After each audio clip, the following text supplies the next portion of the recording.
Thank you all very much, especially those of you who are graduating. But as a parent, let me say to those of you who are gathered around the perimeter of this felicitous setting, remember that today, you're not just gaining a college graduate in your family, you're regaining a checking account. I'm very happy to come back to Atlanta. It was one of the most important stops in my career. I was a young man working in Omaha, Nebraska in the mid-1960s when I received a call, and I was summoned to Atlanta to work at WSB. It was, for me, the beginning of a real education about the South. Now, there were some things that I had to learn once I got here. I had to learn that it was not Ponce de Leon, it was Ponce de Leon. I had to learn that it was Houston, not Houston. I had to learn to say hey, not hi. I had to learn to love biscuits and gravy and butter beans with a little fat back. I especially learned to love chili dogs at the Varsity. But I never found a taste for boiled peanuts in all the time that I was here. Most of all, I came to appreciate and love the many layers of this rich culture in the southeastern part of the United States, and especially this city, because I was witness firsthand to the defining moral struggle of our time, the struggle for civil rights. And when people ask me now about my most memorable moments in a broadcasting career, I often refer to those days in the dark of night in Americus, in Selma, in Haneyville, Alabama, and other places where there was a great conflict between those people who were determined to keep the old ways and those people who were determined to have the rule of law in America apply to people of all colors. The great courage that I saw then stays with me now. So much has changed. When I was living here, Peachtree and Sweet Auburn were really separate universes. But people of goodwill were determined to advance the great cause of civil rights and the great cause of this great city and all of its institutions, including Emory. The struggle is not over. We are doing much better, but as you leave here today, you must keep that rich heritage in your mind as well. Let me also say to the graduates that it's a great pleasure for me to be standing before this graduating class. In recent years, I've delivered Class Day or commencement addresses at Yale, Harvard, and Duke. And it's a relief to come here because at those institutions, I had to speak much more slowly and use much shorter words than I will have to here today.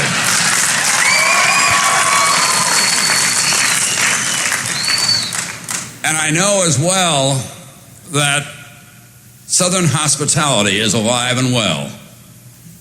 Before I came down here, I was invited to spend the night at the Pi Kappa Alpha House. But I wandered the campus last night. Has anyone seen the Pikes? I don't know what happened to them here in the course of the last year.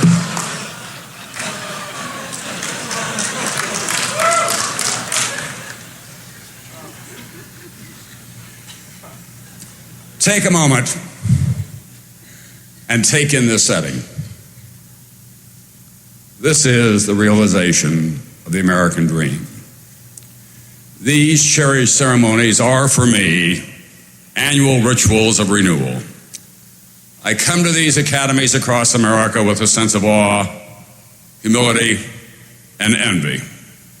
Awe that the American dream is so fully realized in these environs where the working class and the privileged mingle in common pursuit of learning and advancement, where immigrants, fresh from foreign lands, have equal claim to economic opportunity and rule of law in our great system. And if they choose, they have the privilege of taking their newfound skills back home.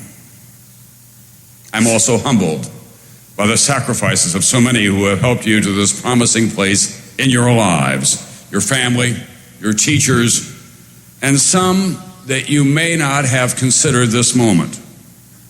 There are, as we gather here, young men and women in uniform, in harm's way, in far-off places, who are dedicating their lives to your security, and you must remember them as well on this occasion.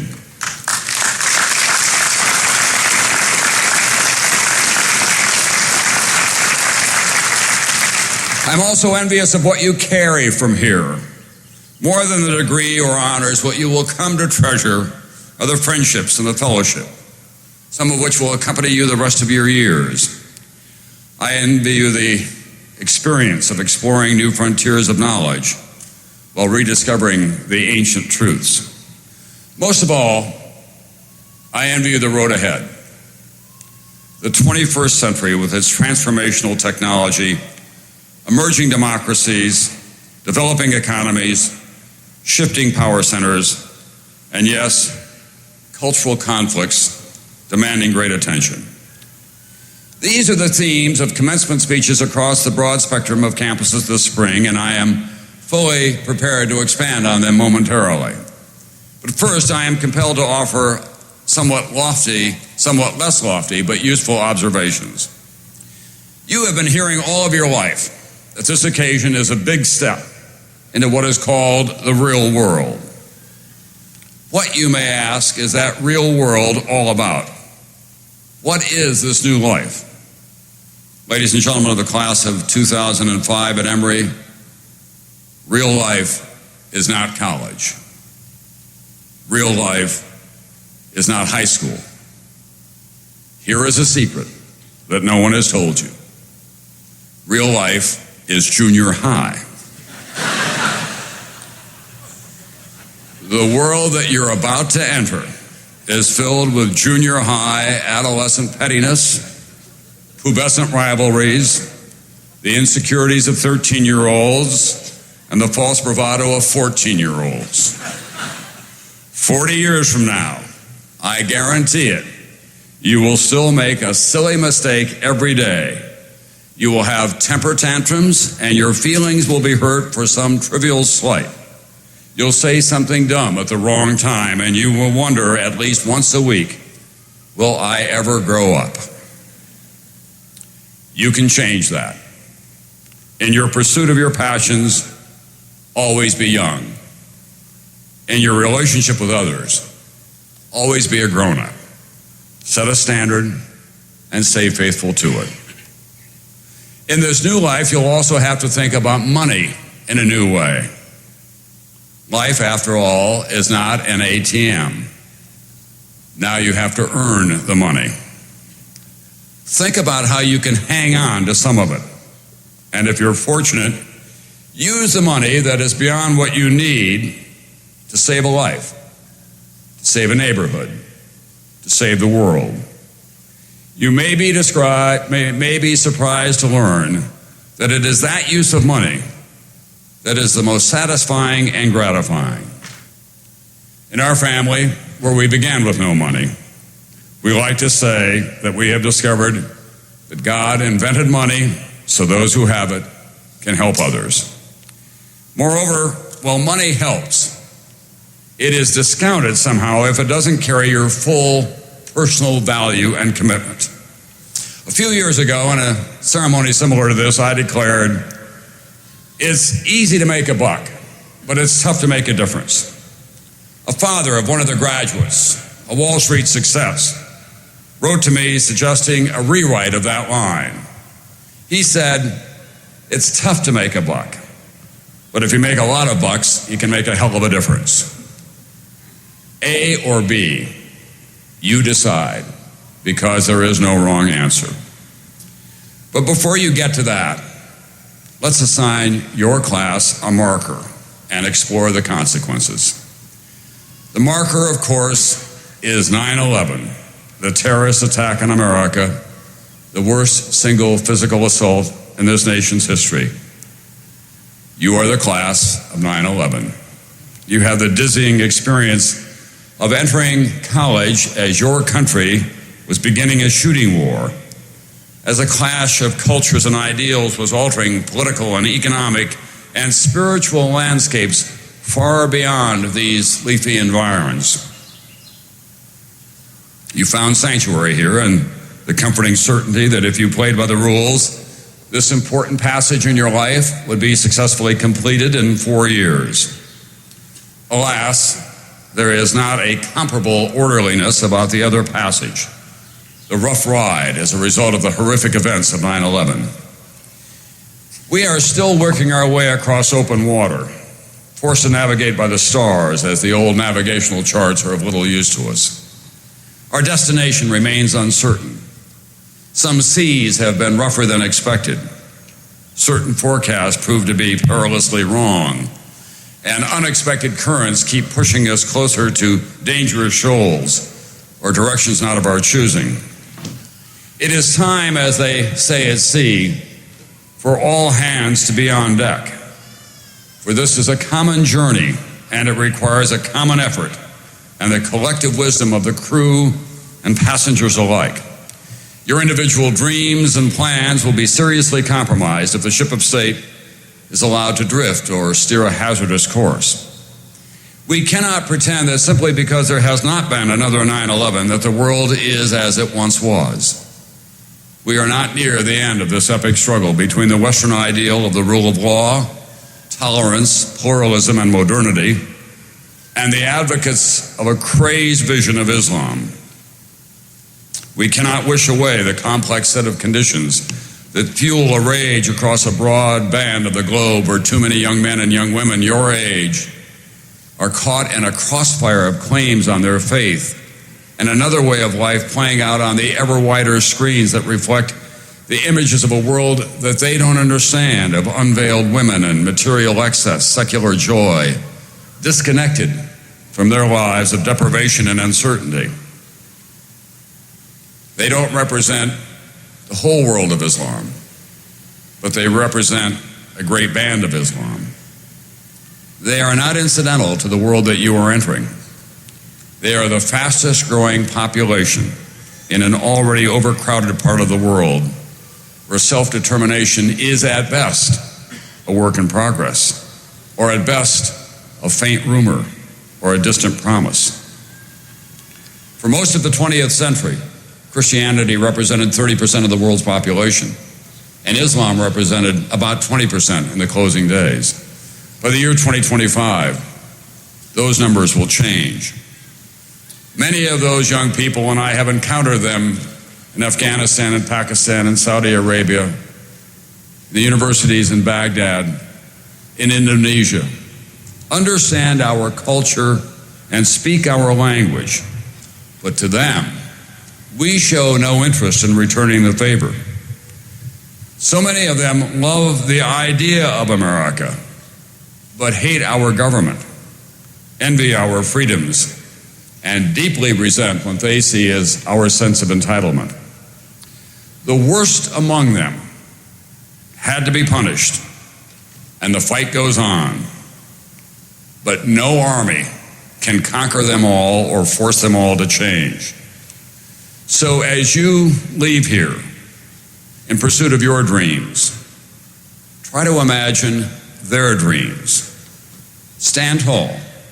Don't apologize for what you have or what you believe in, but get to know what they don't have and why. Take the lead in establishing a common ground between generations, a common ground of appreciation and understanding, a shared destiny of self-determination and economic opportunity. See the ancient Arab culture as something much more than just a pipeline from their natural riches to our insatiable appetite for energy. This is a place to begin, but fair warning, it will be hard work. Challenging, stimulating, frustrating, and hard. For this common ground cannot be found in a piece of software in your laptop computer. It is not hidden in the settings on your toolbar. There is no delete button for intolerance, no insert button for understanding. This new technology that defines your generation is a transformational tool, but as a tool, really, it's only an extension of your head and your heart. It will do us little good to wire the world if we limit our vision. It will do us little good to wire the world if we short-circuit our souls. No, the world still requires every day personal, hands-on, be brave, speak out, individual courage. We, as the most powerful political, military, and industrial superpower ever imagined, require citizens more than ever who understand that patriotism means to love your country, but always believe that it can be improved, and that improvement comes not exclusively from the left or the right, but much more often from the center. From the arena of public debate and participation, where ideology always has a place, but where ideological bullies must be confronted. If we present ourselves to the world as the patrons of democracy and the oxygen that it requires, free speech, without fear of punishment, then we must be the vigilant stewards of it at home as well. We have another obligation. It will do us little good to export democracy and economic opportunity, to use our military power wisely and efficiently, to nurture tolerance and cross-cultural appreciation, if we wind up, at the end of the day, on a dead planet. Mindless consumption of the basic resources of this precious place we inhabit is a form of blasphemy and suicide, nothing less. In my generation, we have been witness to the power of awareness, of an environmental consciousness, and the modest triumphs of renewal, but we continue to lose ground in clean water, creatures large and small, at an alarming rate every day. Slowing the destruction and reversing the damage does not require sackcloth and hobbit huts, but it does require imagination and temperance. It does require a redefinition of convenience and need. It does require you and all the rest of us to love our Mother Earth, and live our lives in a manner that will allow future generations to know her succor and wonder. Let me conclude by briefly sharing with you another generation of young Americans. 60 years ago, this spring and summer, they were beginning to return home to restart their lives after more than a dozen years of brutal deprivation, sacrifice, separation, death, and grievous wounds. 60 years ago, Nazi Germany and Imperial Japan were defeated in a great war by these young men and women your age and their allies, in a war that has been described by the British military historian John Keegan as the greatest single event in the history of mankind. These young Americans had come of age in the Great Depression, when life was about deprivation and sharing clothing, shoes and food and jobs and what little money that a family could muster. Children dropped out of school in the 8th grade not to buy a $110 pair of sneakers, but to put food on the table or to pay for medical care for their mothers and fathers. Ragged bands of hungry men rode the rails, looking for any kind of work. Families left their dried-up family farms for hard labor in California. City kids slept 4 to a room in a walk-up apartment. Banks failed, and hope had to be renewed every 24 hours. And just as these young people, your age and younger, were beginning to emerge from those dark and difficult days, they were summoned to the great cause of defeating Nazi Germany and Imperial Japan. These young men and their families answered the call with alacrity. In 1938, America had been the 16th military power in the world.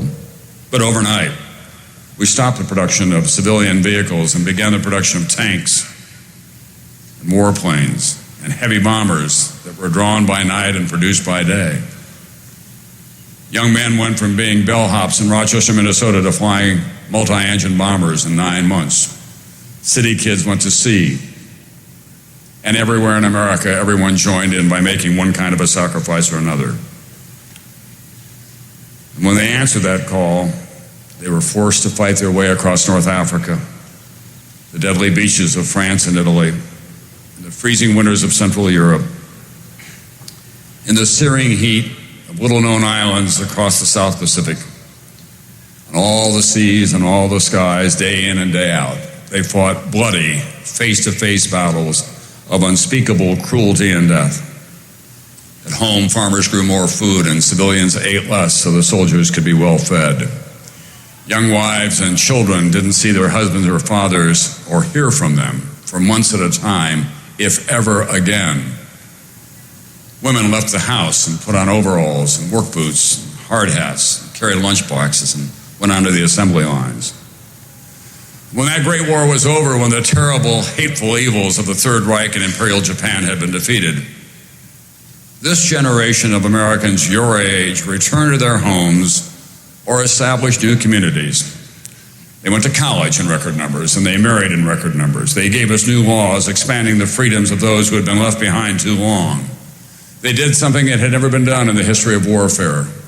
They rebuilt their enemies. They gave us new art, new science, and new industries. They gave us great institutions like the one that you enjoy here today. They gave us no less than the lives that we have in this country now. They did not lay down their arms and say, as they could have, "I've done my share." Instead, they came home and became immersed in their communities, in their churches, and their schools. They ran for political office, for mayor and for governor and for Congress and for the Senate and for the presidency. They formed service clubs, and they never gave up on the idea of common cause and their role in it. Some are here today in their distinctive gold robes. They're looking on with pride and humility at the promise of your generation, the opportunities available to you that would have been unimaginable to them. I call them the greatest generation. They ask so little of us, and yet we owe them so much.